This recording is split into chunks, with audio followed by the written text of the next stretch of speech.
draw or paint our fear. And that will also allow us to become more objective in perceiving that aspect of ourselves, the part of ourselves that does fear. Now, we can also do a Gestalt technique in which we place two chairs, and we are sitting in the one chair, and our fear is sitting in the other chair. And we speak to our fear, and then we get up and we go sit in the place of the fear, and we speak to us as the central consciousness, and then we go back and sit in our chair of our central consciousness and speak to our fear, and we create a conversation here. And this allows us to understand that part of ourselves, to understand what it's really fearing, because many times what we think we're fearing is not the real fear, and there's something even deeper. It also allows us to help that part of ourselves feel loved and accepted, and to understand some things, and also to express our needs, why we need to move forward on these issues. Another way to overcome what we fear is to study it and to learn about it. And now that's so easy today with the internet. Um, Anything that we might fear, we can learn a lot of information about it. And the more familiar we are with something or someone or some situation, that usually, perhaps not always, but usually, we fear it less. Now, an ultimate solution to fear is total faith. Now, we see this child here, which has total faith. It has no need to control, to uh, be afraid that someone's going to drop it. It has total faith in the parent, in love, in protection.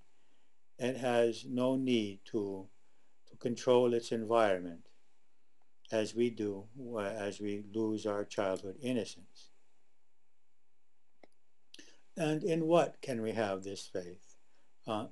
First of all, in ourselves and our ability to deal with life and to deal with any life situation, especially if we believe that life will only give us what we need for our evolutionary process.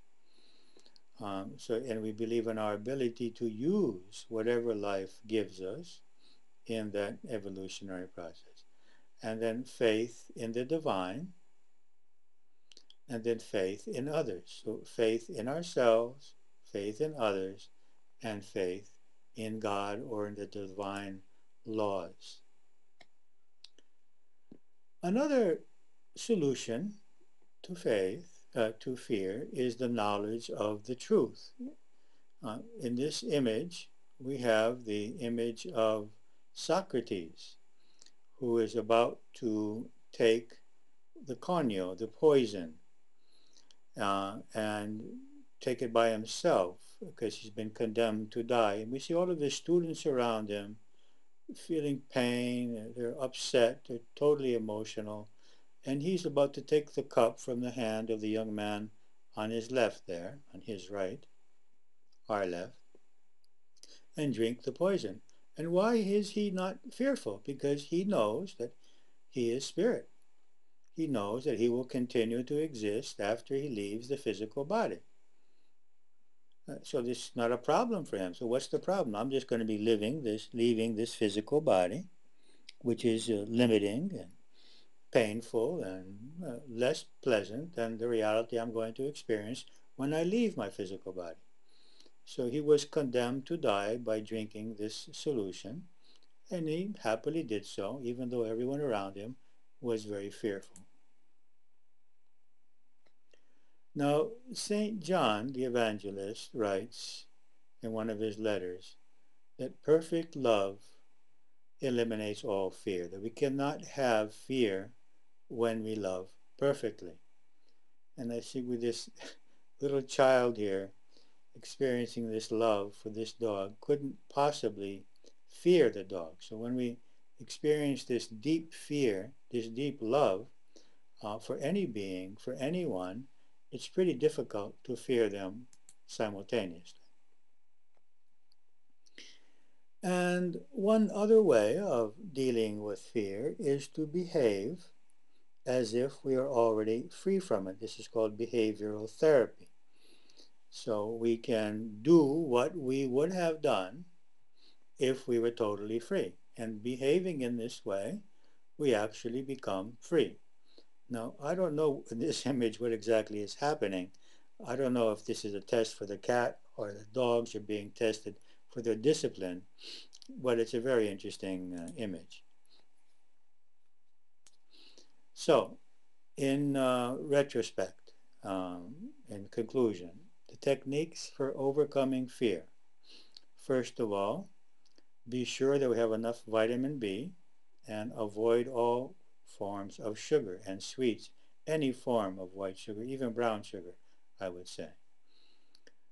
Discuss our fears with a professional, share them with a group, do daily positive projection of ourselves in contact with what we fear, but feeling safe.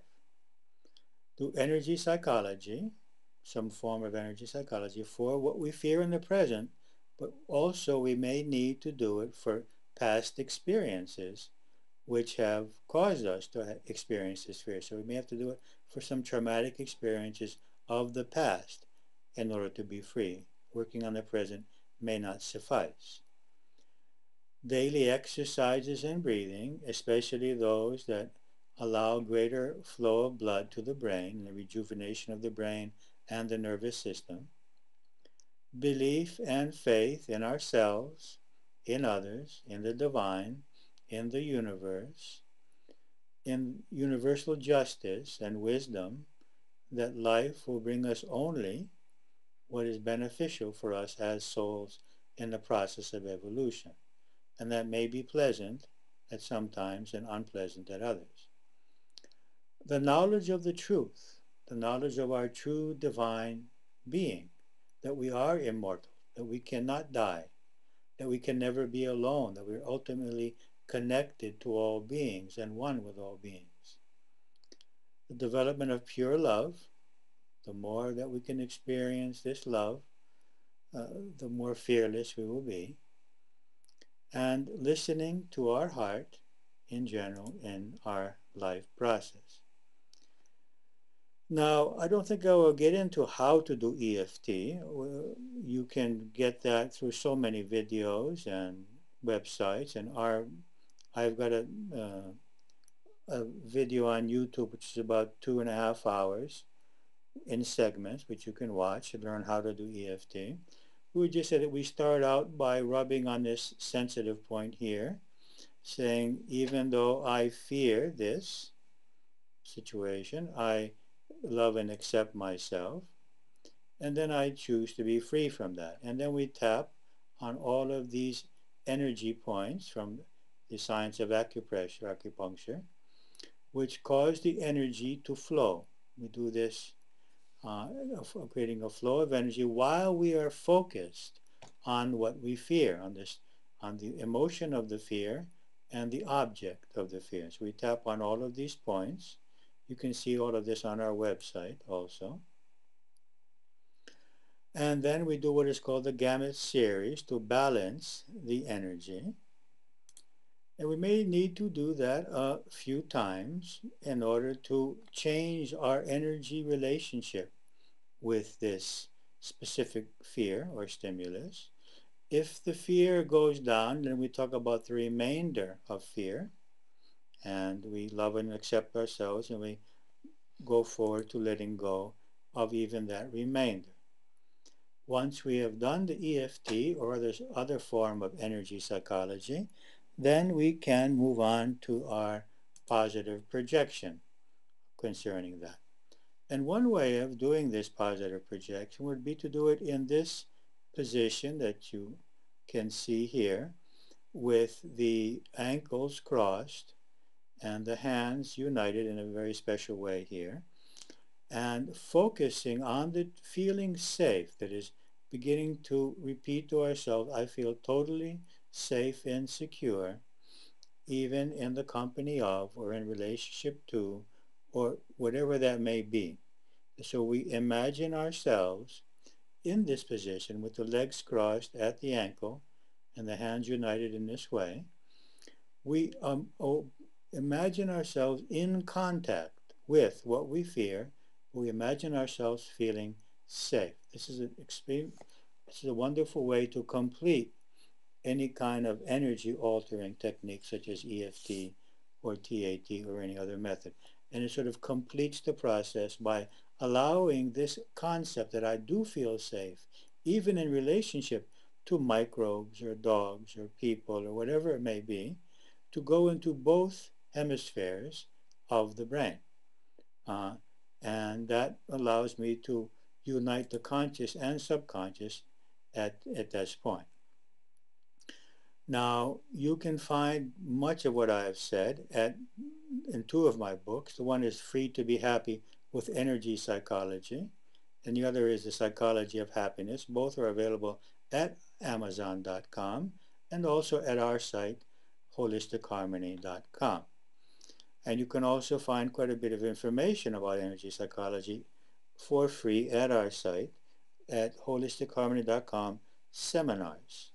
And there you'll find information about the various forms of um, this. So I'm open now to hearing any of your questions. You can send in you can type down below, you can hit restore and type in any questions that you may have, and then I can comment on them. Amina says EFT is wonderful. I'm glad, Amina, that you have found that to be true. I too have found that to be very true. For many years, I was rejecting energy psychology, and it took me about 18 years to accept it. So my mind was closed towards that. And then when I started using it, since then I've been using it with so many people, so many personally, and in almost all of our seminars. At some point, we're using EFT. Now, Chino from Stettin says how our fantasy could be dangerous for us. We know that our mind is attracting from this quantum field, this empty quantum field of possibilities, that which we love, and that's what we fear. It doesn't mean that every time we fear something, it's going to come into our lives, but it's not helping us. So it's better to not allow our fantasy to be controlled by our fears. It's better um, to use our fantasy to imagine what we do love. Can confusion translate into fear? Yes, but I would also say that fear causes confusion also, that we become confused because we fear um, doing one thing or the other. If we didn't have any fear, we would be clearer in our minds about what we really wanted to do. So I would say more that fear causes confusion.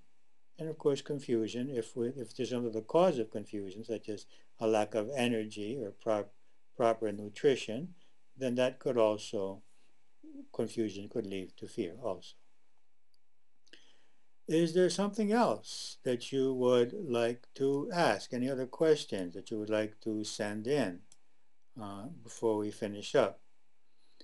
Let me try one more time. I've tried it in previous seminars, but it didn't work, webinars. That is to allow you to speak. So I'm opening that up. The previous times, for some reason, it did not work. So I've opened that up now. And you might want to try to speak. And but I think once again it's not working. So I wish you all well.